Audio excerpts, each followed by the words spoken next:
Hi there, Agile friends. Get ready for the World Tour of Agile at the Agile Online Summit 2023. You can join us from October 24th to 26th for a global showcase of cutting-edge Agile practices and insights. Join us at agileonlinesummit.com. This year, we will be featuring some of the best work done around the world and world-class keynotes. You can check all of that at agileonlinesummit.com. But the best part is that your ticket is on us. That's right, it's free to attend and immerse yourself in the world of Agile excellence. Don't miss out on this opportunity to level up your skills and network with peers and industry experts. Mark your calendars and secure your spot at AOS 23 today by visiting agileonlinesummit.com. So get your free ticket or opt for the full digital pass that lets you keep all the conference videos forever and organize, why not, Agile learning sessions at work. You can get the full digital access at agileonlinesummit.com. I'll see you in the conference floor. Hello everybody, welcome to our TGIF and Product Owner episode this week with Lorraine Chambers. Hey Lorraine, welcome back. Hi Vasco. So Lorraine, Fridays are PO days here on the podcast because we understand that by working through other people, as we do as Scrum Masters, we need to pay special attention to the PO role, as it is a make or break role for our teams. So let's dive into that. And first, let's start with the anti-pattern. So share with us, Lorraine, what is potentially the worst product owner anti-pattern you've witnessed in your career? Yes, I've seen a few, but I think the worst the one that really is more detrimental to the team is the unavailable product owner.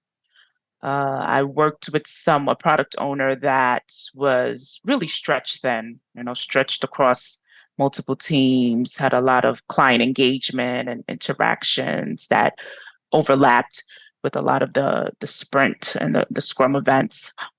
So, at one point it was really hindering the team because at times the backlog may not have been ordered or prioritized as it should, and there wasn't a clear vision of, the product and, what the team needed to work on in the next sprint. So we had a lot of candid conversations with the product owner and the importance of being available for the team, being there to reiterate the product goal and the vision and the roadmap. And, I gave concrete examples of times where the team really needed her guidance. So she understood and, she understood that her presence is needed and vital for the success of the team. So we worked together. She was able to, alter her schedule and her calendar a little bit to be more available for the Scrum events. And we made some changes on our end, kind of moving some times around as well to make sure that she could attend on a more continuous basis. And I did see once her attendance was more consistent, it really did help the team. They were able to ask more questions of her, better able to understand the user, so that really was good. And then I also worked with her to give her some information or some tips that she could go to with management to help her,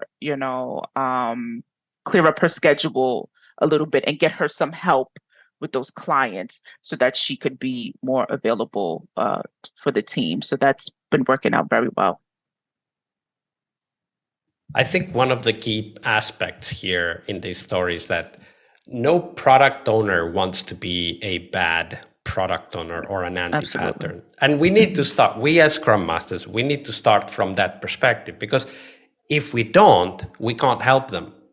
But when we accept that, some things might be beyond their control, or maybe they are not aware, and we're going to talk, and when things are clear, when the importance of their presence is clear, I believe they will take the necessary steps to be more present. Now, granted, some people will not be there, and that's okay.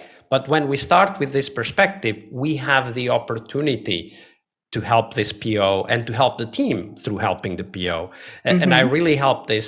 I really liked how you explained that this was not the PO, this was about all of the other commitments, and that you worked with the PO to explain what the impact of their actions was, as well as how to figure out communication with stakeholders and their own schedule so that they could be with the team and help the team on a more regular basis. Because Yeah. that really is our responsibility. We can't change their schedule, but we can explain why it is important to do so. Right. Exactly. And that's what it is to be a catalyst of change. That was a great story. But of course, not all POs are bad. There are also some amazing, awesome POs out there, Lorraine. And we want to hear a story of such a PO. So share with us the best product owner you've ever worked with. How did they work? Yes, this product owner was great to work with. She had a knack for really making sure everyone's voice is heard on the team. She really wanted that collaboration on the team. She will also always made time and space for the developers to experiment and try out new ideas. So we always carved out time in the sprint for experiments and allowed time in the sprint for the developers to participate in hackathons and things like that. And they really enjoyed that and appreciated that. And she's also good at having a clear vision of the product, keeping the roadmap up to date and visible. Is always in an area that people could refer to it. Both the team and stakeholders were had access to the roadmap. The backlog is always ordered and prioritized, and she always shares feedback from the clients, whether good or bad.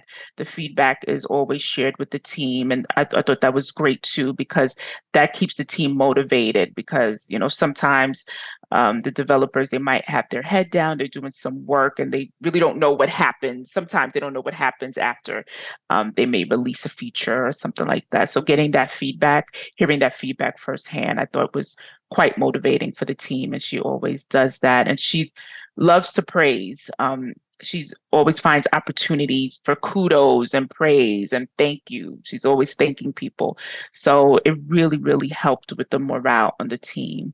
And also the sprint reviews. She really takes a lot of pride in the sprint review and demo and making sure that they're really, organized and very high level, focused, not too technical, but engaging for the stakeholders.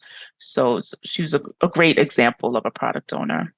And also able to show by example, right? Like when a PO has pride in the sprint review, the team is proud, right? Because Right. the PO is representing their work towards the Exactly. stakeholders. And another aspect that you mentioned, which I think is brilliant that a PO can do this, is go out, collect feedback, and then bring it in and share it with the team. Make sure that the team knows what the customers and users out there are thinking and saying about the product, because we all work with the intention, with the idea of helping others, right? And when we get that validation, then that's a great motivational boost. Yep, absolutely.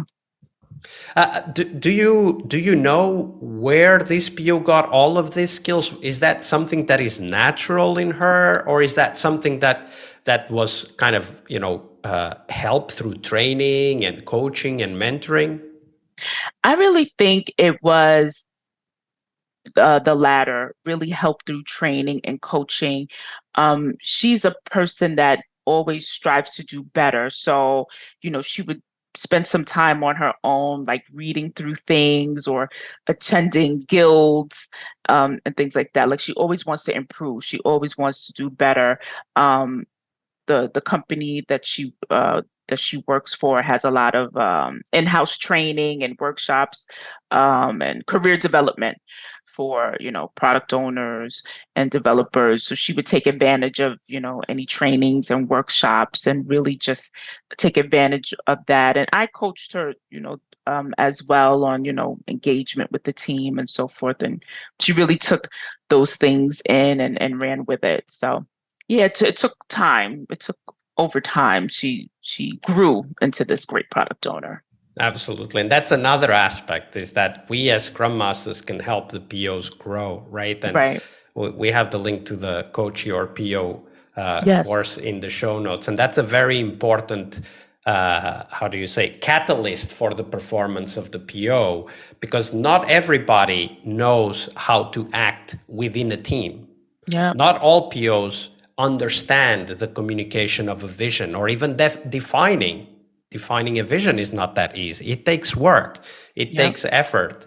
And then the other aspect you also mentioned is that we are ultimately responsible for our career development. And yet some companies out there offer trainings and meetups and so on. But even if they don't, we can just go on meetup.com and find actual meetups in our communities and actively participate and learn from others that have gone before us, right? Yep. Absolutely. Yeah. It's a lot of stuff out there.